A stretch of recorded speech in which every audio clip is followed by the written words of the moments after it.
Garments industry এটা এখন চালানোই মুশকিল হয়ে গেছে। আমাদের বন্ধ হয়নি, বাট লোনে অনেক বেশি লোন হয়ে গেছে।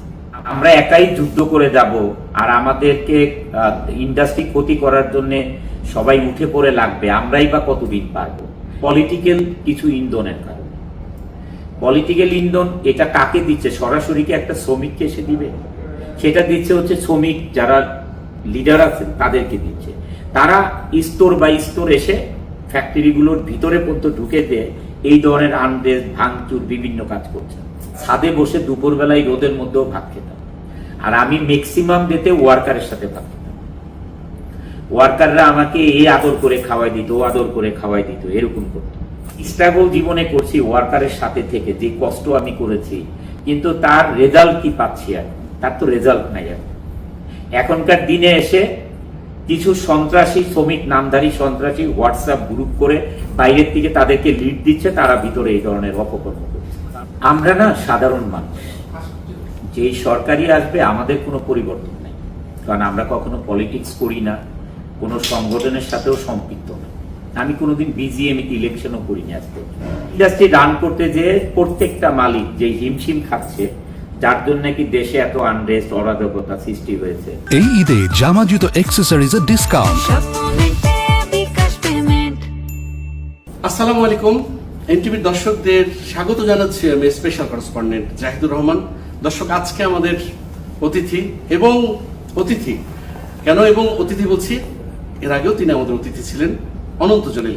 মিস্টার অনন্ত জলিল, নতুন করে আপনাকে পরিচয় দেওয়ার কিছু নেই, আপনি আপনার নামেই পরিচিত, আলোচিত। আপনি এখন কি ধরনের সমস্যার মুখোমুখি? বিশেষ করে আপনাকে বেশ কিছুদিন ধরে বিচলিত দেখা যাচ্ছে।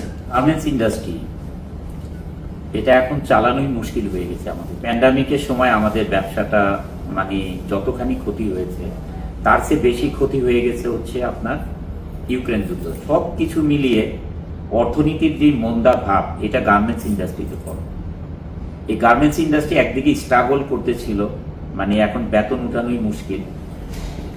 আমাদের দেশে যখন সবকিছুর দাম বেড়ে যায়, কারণ ডলারের দাম যখন ইন্টারন্যাশনাল মার্কেটে বেড়ে যাবে, তখন এটা প্রত্যেকটা দেশেই এটার প্রভাব পড়বে। এই যে কারেন্সির যেই মানে এত বড় একটা পদপতন, এটার কারণে যেহেতু ইম্পোর্ট করে আনতে হয় আমাদের দেশে, সবকিছুর দাম বেড়ে গেছে। এই দাম বেড়ে যাওয়াতে শ্রমিকদের যে বেতন, এটা আমরা 2024-এর ডিসেম্বরে একসাথে 54% বেড়ে যায়।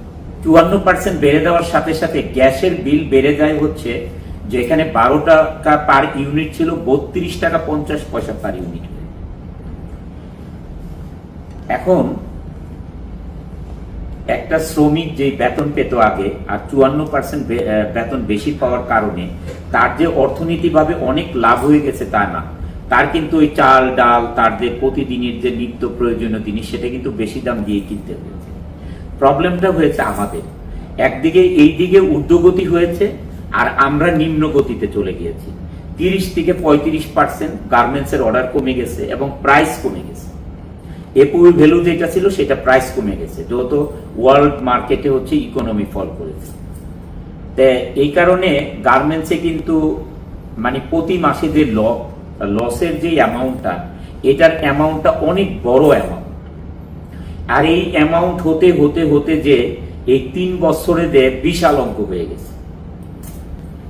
তারপরে হচ্ছে অস্থিরতা। এই দেশের যে অস্থিরতা আছে, শ্রমিকদেরকে ভুল টুল বুঝিয়ে যে ধরনের আনরেস্ট করা হচ্ছে বিনা কারণে, ফ্যাক্টরিতে ভাঙচুর, আনরেস্ট এগুলি করা হচ্ছে। এই সব কিছু মিলিয়ে একদিকে হচ্ছে ফ্যাক্টরিতে লস হচ্ছে, আরেকদিকে বিনা কারণে ফ্যাক্টরিতে ভাঙচুর, আনরেস্ট হবে। এই দুইটা মিলিয়ে আজকের যে আপনার যে প্রথম যে কোশ্চেনটা ছিল, যে আপনাকে বিচলিত দেখা যাচ্ছে, কারণটাই হচ্ছে এটা। এই ঈদে জামা জুতো অ্যাক্সেসরিজের ডিসকাউন্ট। আপনি বলছেন যে 54 বেড়েছে, কিন্তু এটা তো আমার কাছে একটু অবিশ্বাস্য মনে হয়। 54%। আপনি ধরেন একজনের বেতন যদি ধরেন 10,000 টাকা হয়, তার বেতন একসাথে হয়ে গেছে মানে অলমোস্ট 14,000 টাকা। বেতনটা বাড়ছে, এইটার জন্য আমার আক্ষেপ না। কারণ ওই যে বললাম না যে নিত্য প্রয়োজনীয় সব জিনিসের দাম ডলারের সাথে বেড়ে গেছে। বেড়ে যাওয়াতে তাদের বেতনটাও বাড়াতে হয়েছে, নাহলে তো তাদের অবস্থা খুবই খারাপ হয়ে যেত। বাট এতে করে যদি আমাদেরও আবার 50% যদি মানে আমাদের বিজনেস ইনক্রিজ করতো, এপোই ভ্যালু ইনক্রিজ করতো, তাহলে আমাদের আবার এখানে কোনো সমস্যা হতো না। এটা কি হয়েছে, আমাদের আরো ডিক্রিজ করছে 30% এপোই ভ্যালু। আপনার তো কোনো গার্মেন্টস বসে যায়নি কিংবা বন্ধ হয়নি? আমাদের বন্ধ হয়নি, বাট লোনে অনেক বেশি লোন হয়ে গেছে। বন্ধ হয়নি, বাট লোন হয়ে গেছে। ধরেন আমি যদি আগে আপনাকে একটা এক্সাম্পল দিই, আগে যদি আমরা 45 লাইনে 10 লক্ষ গার্মেন্ট শিপমেন্ট করলে বা 12 লক্ষ গার্মেন্ট শিপমেন্ট করলে 10-12 লাখ গার্মেন্ট যদি 55 লাখ ইউএস ডলার হতো, এখন সেই 12 লাখ পিস গার্মেন্ট শিপমেন্ট করলে 39 লাখ ডলার পায়, 40 লাখ ডলার পায়। তো এই যে গ্যাপটা, আমরা তো জানেন যে 75% হচ্ছে আমরা ব্যাক টু ব্যাক এলসি করি, মানে এই পেমেন্টটা তো আমাদের সাপ্লায়ারকে দিয়ে দিতে হয়, এটাই যেখানেই হোক না কেন। 25%, এই 25%-এর 2% ধরেন ব্যাংক ইন্টারেস্ট বিভিন্ন দিকে চলে যায়। এর ভিতরে এপোই ভ্যালু 2% চলে যায় কমার্শিয়াল কস্ট। আমাদের 20%, এই 20%-এ আপনি যদি 55 লাখ ডলারের 20% আপনার সিএম পোর্শন, আবার 39 লাখ ডলারেই তো আপনার সিএম পোর্শন, এটা দিয়েই তো আপনাকে ইন্ডাস্ট্রি রান করতে হবে। এই ইন্ডাস্ট্রি রান করতে যে প্রত্যেকটা মালিক যে হিমশিম খাচ্ছে, যার জন্য কি দেশে এত আনরেস্ট, অরাজকতা সৃষ্টি হয়েছে, আরো কিছু সৃষ্টি হয়েছে, যার জন্য সৃষ্টি হয়েছে সবকিছু খুলে বলতে চাই না। যদি না বলেন তাহলে সমাধান হবে কি করে? আমি তো অনেক বলেছি যে যারা এটাকে লিড দেয়, এই শ্রমিকদেরকে লিড দেয়, তাদের নিজস্ব তো কোনোদিন ইন্ডাস্ট্রি ছিল না, থাকবেও না, আগামীতেও হবে না। তারা তো আসলে মানুষেরকে এই লিড দিয়ে তারা নিজেদের স্বার্থ হাসিল করে কিছু টাকার জন্য শ্রমিকদেরকে লিড দিয়ে দেশের এই ক্ষতিটা করছে। আসলে তারা তো কোনোদিন কোনো শ্রমিককে চাকরি দিতে পারবে না। আপনি রাজনৈতিকভাবে কখনো কোনো মতাদর্শী ছিলেন? না। বিজেপির অনেকেই তারা বিশেষ রাজনৈতিক মতাদর্শী ছিলেন, বিভিন্ন রাজনৈতিক দলের মতাদর্শী ছিলেন, কেউ কেউ এমপি হয়েছেন, কেউ কেউ মেয়র হয়েছেন, এবং আজকে কিন্তু অনেকেই দেশের বাইরে। এবং আপনি এটাকে অস্বীকার করবেন যে তৈরি পোশাক খাতের অনেকেই টাকা পাচার করেছেন। আমরা না সাধারণ মানুষ, যে সরকারি আসবে আমাদের কোনো পরিবর্তন নাই, কারণ আমরা কখনো পলিটিক্স করি না, কোনো সংগঠনের সাথেও সম্পৃক্ত না। আমি কোনোদিন বিজিএমইতে ইলেকশনও করিনি আজ পর্যন্ত। এই জন্যে আমি এগুলির সম্পূর্ণভাবে এগুলোর বাহিরে। আমরা খেটে খাওয়া মানুষ, আমরা যখন ছোট একটা ইন্ডাস্ট্রি করি, আজকে এত বড় ইন্ডাস্ট্রি, এটার ভিতরে সবাইকে সাথে নিয়ে, আমাদের শ্রমিক, কর্মচারী, কর্মকর্তা সাথে নিয়ে কিন্তু আজকে এত দূরে আসে। এই এত দূরের মধ্যে যে ঘুমটা লেগেছে আর কি, যে ঘুমটা এখন খাচ্ছে আস্তে আস্তে গার্মেন্টস ইন্ডাস্ট্রিগুলো ধ্বংসের কাছে, সেটা হলো পলিটিক্যাল কিছু ইন্ধনের কারণে। পলিটিক্যাল ইন্ধন এটা কাকে দিচ্ছে? সরাসরি কি একটা শ্রমিককে এসে দিবে? সেটা দিচ্ছে হচ্ছে শ্রমিক যারা লিডার আছেন তাদেরকে দিচ্ছে। তারা স্তর বাই স্তর এসে ফ্যাক্টরিগুলোর ভিতরে পর্যন্ত ঢুকে দিয়ে এই ধরনের আনরেস্ট, ভাঙচুর, বিভিন্ন কাজ করছে। তা আপনারা একটা জিনিস আমি এখনো বুঝি না, বা বুঝাতে পারবো কিনা আমি জানি না, শ্রমিকরা যেই অবুঝের মতো কাজটা করছে, তারা তাদের ভবিষ্যৎটাকে শেষ করে দিচ্ছে। আপনার প্রতিষ্ঠানের ভবিষ্যৎ এখন কোন? আমাদের প্রতিষ্ঠানের ভবিষ্যৎ এটাই মনে করছি। আমি যেরকম মানসিকভাবে দুর্বল হয়ে গেছি, যে এইভাবে তো প্রত্যেকটা মালিকই এরকম হয়ে যাওয়ার কথা। আমি তো তাও গার্মেন্ট চালিয়ে রাখছি। আপনি তো জানেন যে এই আনরেস্টে 230টা প্রজেক্ট, বড় বড় প্রজেক্ট আশুলিয়া, গাজীপুর, আবার বন্ধই করে দিছে মালিক। এই শ্রমিকগুলি লক্ষ লক্ষ শ্রমিক কোথায়? এখন কি করে তারা? এখন তারা কি করে? এখন তাদের ওই শ্রমিক লিডাররা তাদেরকে বেতন দেয় না তাদেরকে চাকরি দিয়েছে? এখন তারা কি করে? এখন শ্রমিক লিডাররা বলতে পারেন যে অনন্ত ভাই আমাদেরকে নেগেটিভ ভাবে প্রচার করছেন। আসলে ভাই আমি নেগেটিভ ভাবে প্রচার করছি না, আমি সত্যটা তুলে ধরার চেষ্টা করছি যে আপনি একটা ইন্ডাস্ট্রি আপনার ইন্ধনে ধ্বংস হয়ে যাবে, 10-12 হাজার শ্রমিকের একটা কর্মসংস্থান ধ্বংস হয়ে যাবে। আপনি এই 10-12 হাজারের সাথে যে 10-12 লক্ষ লোক জড়িত, তাদের অভিশাপও আপনার একদিন লাগবে। এখন আপনি মনে করছেন যে আমি অনেক কিছু করে ফেলছি এইভাবে ইন্ডাস্ট্রি ধ্বংস করে, এটা ঠিক না। আপনারও একদিন অনেক বড় ক্ষতি আল্লাহ করবে, কারণ আল্লাহ তাআলা কারো রিজিক আপনি মারবেন, কারো হক আপনি মারবেন, আল্লাহ তাআলা আপনাকে কেন ক্ষমার দৃষ্টিতে দেখবে? সমস্যাটা কোথায়? আপনার শ্রমিক আপনার সাথে দীর্ঘদিন 28 বছর ধরে কাজ করছে, আপনি বললেন যে অনেক শ্রমিক আছে দীর্ঘদিন ধরে আপনার সাথে কাজ 28 করছে। বছর আমার সাথে কাজ না করলেও আমার ইন্ডাস্ট্রির তাদেরকে সাথে কাজ করছে। কিভাবে মানে বিভ্রান্ত করা যায়? তারা কেন বা বিভ্রান্ত হয়? কেন বিভ্রান্ত হয়? আপনি দেখেন গার্মেন্টস শ্রমিকরা ভেঙে তছনছ করে ফেলে, আগুন জ্বালিয়ে দেয়। তা আপনি একবার বলেন যে তাদেরকে কারা মোটিভেট করছে? একটা মালিক তাদের কর্মসংস্থান করে দিয়েছে, দিন রাত পরিশ্রম করে তাদের স্যালারি ট্যালারি, বায়ারের কাছ থেকে অর্ডার আনা, শিপমেন্টের অ্যারেঞ্জমেন্ট করা, ব্যাংকিং করা, লোন নেওয়া, এই যে সবকিছু করার পরে একটা শ্রমিককে তার বেতন বুঝিয়ে দেওয়া, এগুলি করা। এখন সে যদি ইন্ডাস্ট্রি না থাকে, তাকে কে এই চাকরি দিবে আর কোথা থেকে সে বেতনটা পাবে? এটা কেন বুঝতেছে না তারা? আপনি সবাই কিন্তু বুঝতেছে না এটা না। যেমন আমাদের কোম্পানি 12,000 লোক, বুঝে নাই তো মাত্র 200 লোক। এই 200 লোকের ইন্ধনে তো আজকে এই ক্ষতিটা হয়েছে। এই 12,000 লোক তো আর একসাথে কিছু করলে তো এই সব বিল্ডিং সব ভেঙে ফেলতে পারতো। আপনি দেখছেন না কি করেছে আপনার এই কি বলে এটা, গণভবনের ওয়াল, এত স্ট্রং ওয়াল, সেইগুলি সব ভেঙে ফেলতে পারে, গেট ভেঙে ফেলতে। সেটা তো গণ অভ্যুত্থান না, গণ অভ্যুত্থান। তাই এই তো একত্রে যদি 12,000 লোক যদি আজকে এটা না বুঝতো, তাহলে তো সবকিছুই ভেঙে ফেলত। আমার কথা হচ্ছে 12,000 লোককে তো তারা একত্রে বুঝাতেও পারবে না। তারা চিহ্নিত করে যে কাদেরকে বোঝানো সম্ভব। আপনি বলছেন যে দীর্ঘদিন ধরে আপনি ক্ষতির মুখোমুখি হচ্ছেন, লস দিচ্ছেন। তো এইভাবে লস দিতে দিতে দিতে দিতে কোন পর্যায়ে যাবেন আপনারা, কিংবা যান আপনারা? আমরা কোন পর্যন্ত যাই সেটা এখনই নির্ধারণ করা সম্ভব না। আমরা তো কষ্ট করে কাজ করি, অর্ডার আনি, ফ্যাক্টরিকে চালাই, ব্যাংকের লোন দেওয়ার চেষ্টা করি, যে এটাকে আবার ঘুরে দাঁড়া করানো। এখন যদি মানে আমরা একাই যুদ্ধ করে যাব আর আমাদেরকে ইন্ডাস্ট্রি ক্ষতি করার জন্য সবাই উঠে পড়ে লাগবে, আমরাই বা কতদিন পারবো? এখন দেখা যাক আল্লাহ তাআলা কার ভাগ্যে কি রাখছে। আজকে 12,000 শ্রমিকের কর্মসংস্থানের ব্যবস্থা করেছেন। শুরুটা আপনি কিভাবে করেছিলেন? একদম শুরু না, আমি আসলে কেউই না 12,000 শ্রমিকের কর্মসংস্থান করা। এগুলো আল্লাহ তাআলার দয়া, আল্লাহ তাআলার দান। আর এখানে যারা কাজ করেছে, আমার সাথে যারা কর্মকর্তা, কর্মচারী, শ্রমিক কাজ করেছে, তারাই এই ইন্ডাস্ট্রিকে গড়েছে। আবার তাদের ইন্ডাস্ট্রি কিছু মুষ্টিম্য, কিছু হাতে গোনা 200 লোক, 150 লোক, 250 লোকের দ্বারা তারা হ্যাপ্রোনাইজ হয়ে ইন্ডাস্ট্রির ক্ষতি করবে। এখন আমি একা তো আর কিছু করে ফেলতে পারবো? হিপ্টোনাইজ হয়ে।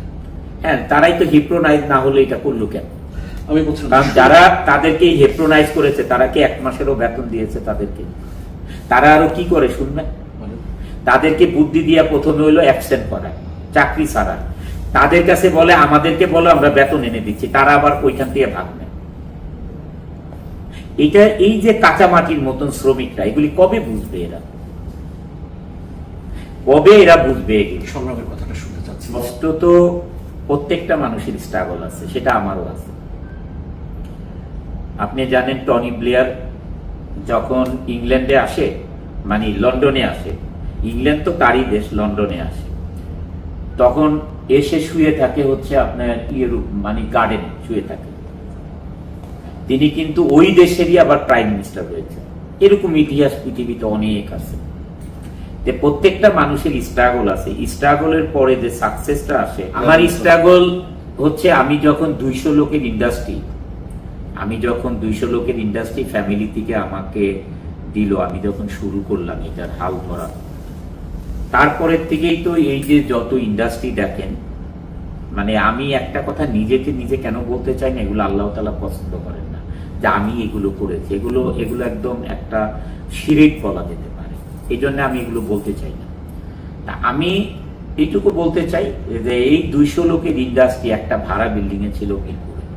তারপরে এই কত জার্নি, কত স্ট্রাগল, এরকম জায়গা কিনা, এত বড় 1 by 1 ইন্ডাস্ট্রি করা, সেই 200 লোক থেকে 12,000 লোকের কর্মসংস্থান করা, নিজস্ব মানে এই ধরনের মানে প্রতিষ্ঠান করা, এটা যারা আমার সাথে ছিল এবং আমি নিজে কত কষ্ট করেছি, সব থেকে কষ্ট করেছি, এবং আল্লাহ তাআলা সাহায্য করেছেন সবকিছু।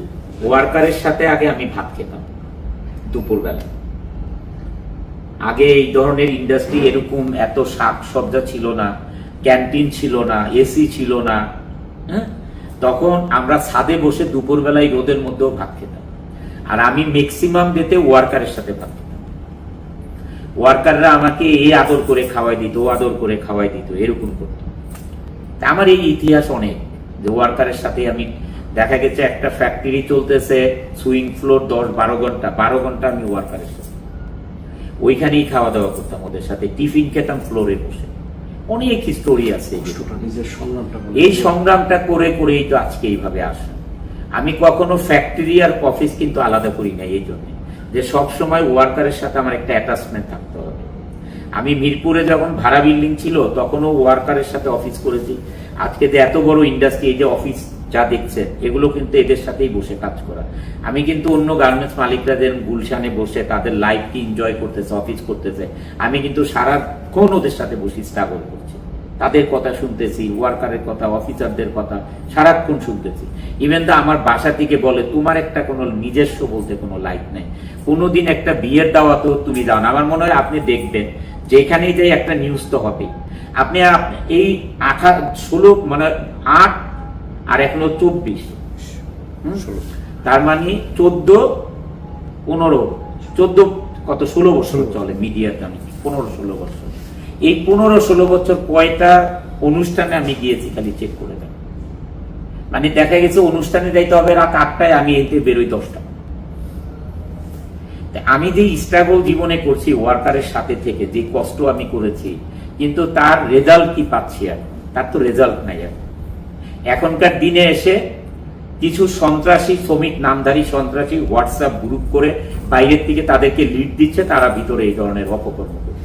তো জীবনে কোথাও বাড়ি গাড়ি করি নাই, বিদেশ চলে যাবো কিভাবে, বা পাসপোর্টও করিনি। আমি দেশেই থাকবো, মানে নাগরিকত্ব নেই। হ্যাঁ, মানে এইটাই আর কি। আমি যা করেছি জীবন ইনভেস্ট করেছি, আর গরিব মানুষের পিছনে যা কামাইছি খরচ করেছি। আমি আমার দেশেই থাকবো, তবে আমি ঘুরে দাঁড়ানোর চেষ্টা করব। যদি আমার ওয়ার্কাররা আমার সাথে স্ট্রাগল করতে চায় আগের মতো, আবার আমি ঘুরে দাঁড়ানোর চেষ্টা করবো ইনশাল্লাহ। আর যদি মনে করে তারা পলিটিক্যাল বা এই যে যাদের কথায় তারা কাজ করে, এদের কথায় তারা এইভাবে চলবে, তাহলে পরে সিদ্ধান্ত নিব।